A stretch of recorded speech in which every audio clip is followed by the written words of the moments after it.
Well, just working outside in the yard, gardening, cleaning up some of the beds so I can make an update video for Rob, show him how everything's growing. But so to go along with this body detox and metaphysical, I wouldn't say experimentation, just expansion of my knowledge and interaction with myself. Knock it off, Spike. Obviously, all of this is for a purpose. My purpose in doing anything, whether it's a diet, reading things, or practicing things, is to experience God in the fullest manner possible. If we were created for a certain purpose, if we were created to carry around God in clay vessels and be in communication and constant contact with the one Creator, then it's on us how in tune with that and what frequency we're vibrating at and how much we experience or how little we experience God. And so for the people who experience Him the most, there's great sacrifice that comes with that. I want to stop putting these poisons in my body. I want to stop putting in foreign stuff that should not be in this temple and that are lowering my vibration, lowering my frequency and my experience of the divine. So all these things I'm doing, whether it's detoxifying my body, trying to flush everything out, putting in all kinds of things that should naturally be in our body, all kinds of nutrients and metals and vitamins. So also, all of this is to experience God in higher levels. And that's been happening. It always happens whenever I put in the work. And so, more vivid dreams, really lucid dreams, big revelation, like flashes of understanding of totally new parameters of reality. So the one thing I just want to share today is about light. Because for the last several months, but last month hardcore, I mean everything that's coming to me from all different directions, and everything that is meditating in my mind, constantly rolling over, is light. It's all about light. It all comes back to light. Every avenue that I've searched, it comes down to light.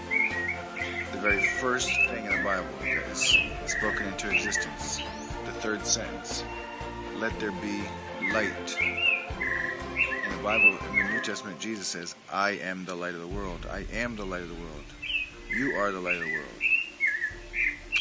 John says that this light created all things. All things were created by this light.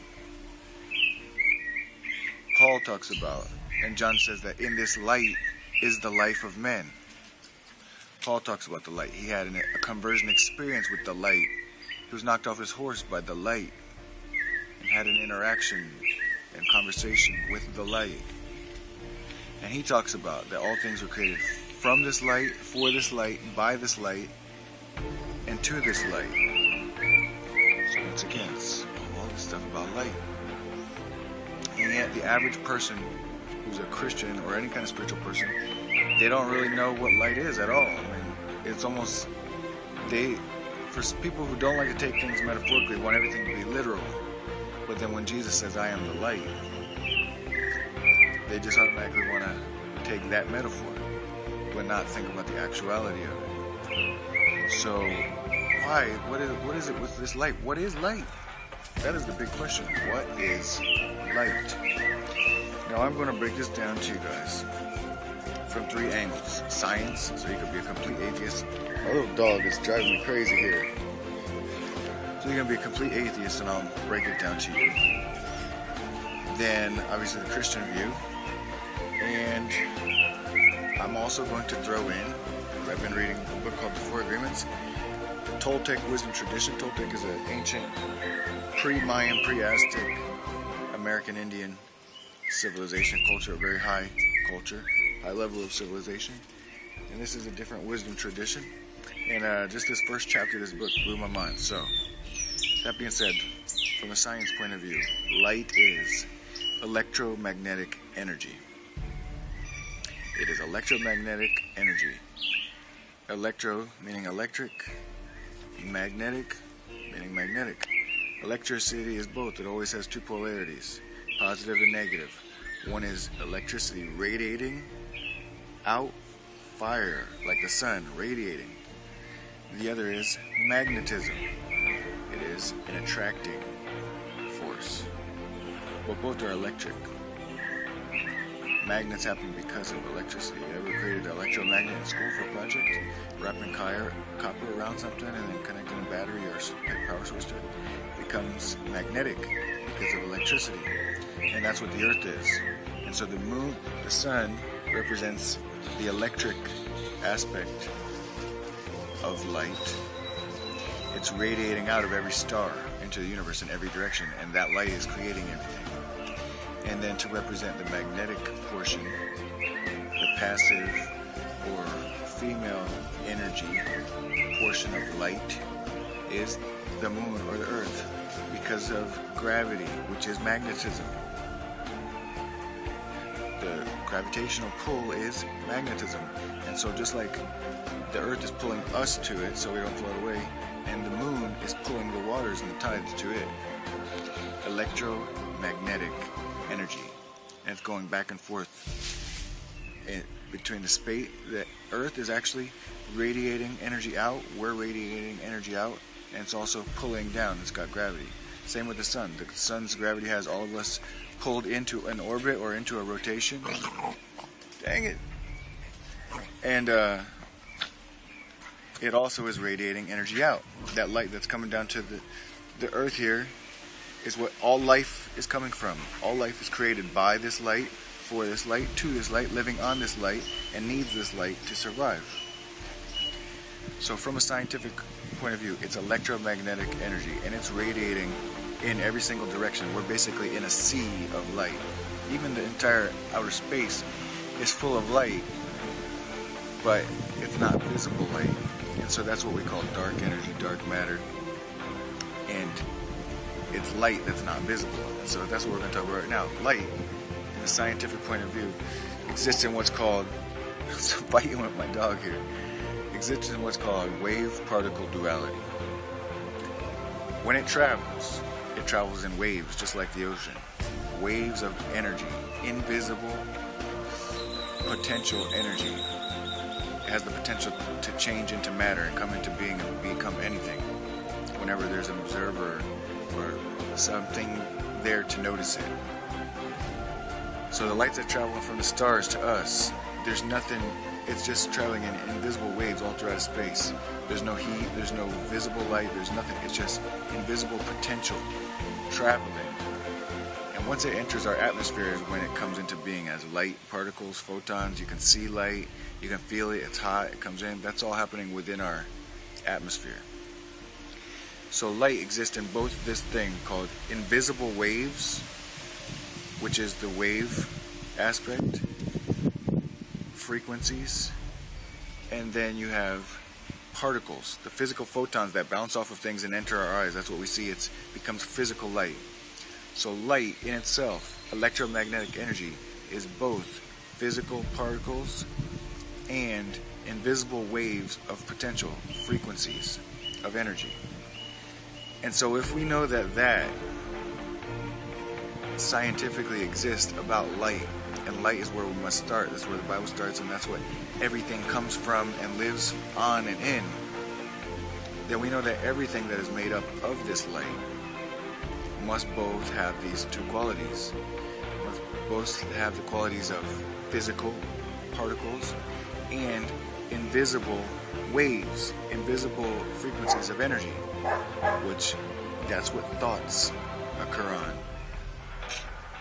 And that's what our spiritual, what we're tuned into spiritually, what our setting is all invisible. It's not, you can't tangibly see that part of yourself, but you exist there in these invisible waves, just like radio waves and television waves that are all around you. And then exists through a box or a radio, you can tune into that. In the same way, you exist in an invisible plane or dimension of waves, and you tune in here into this physical plane. You exist wave particle duality, physical and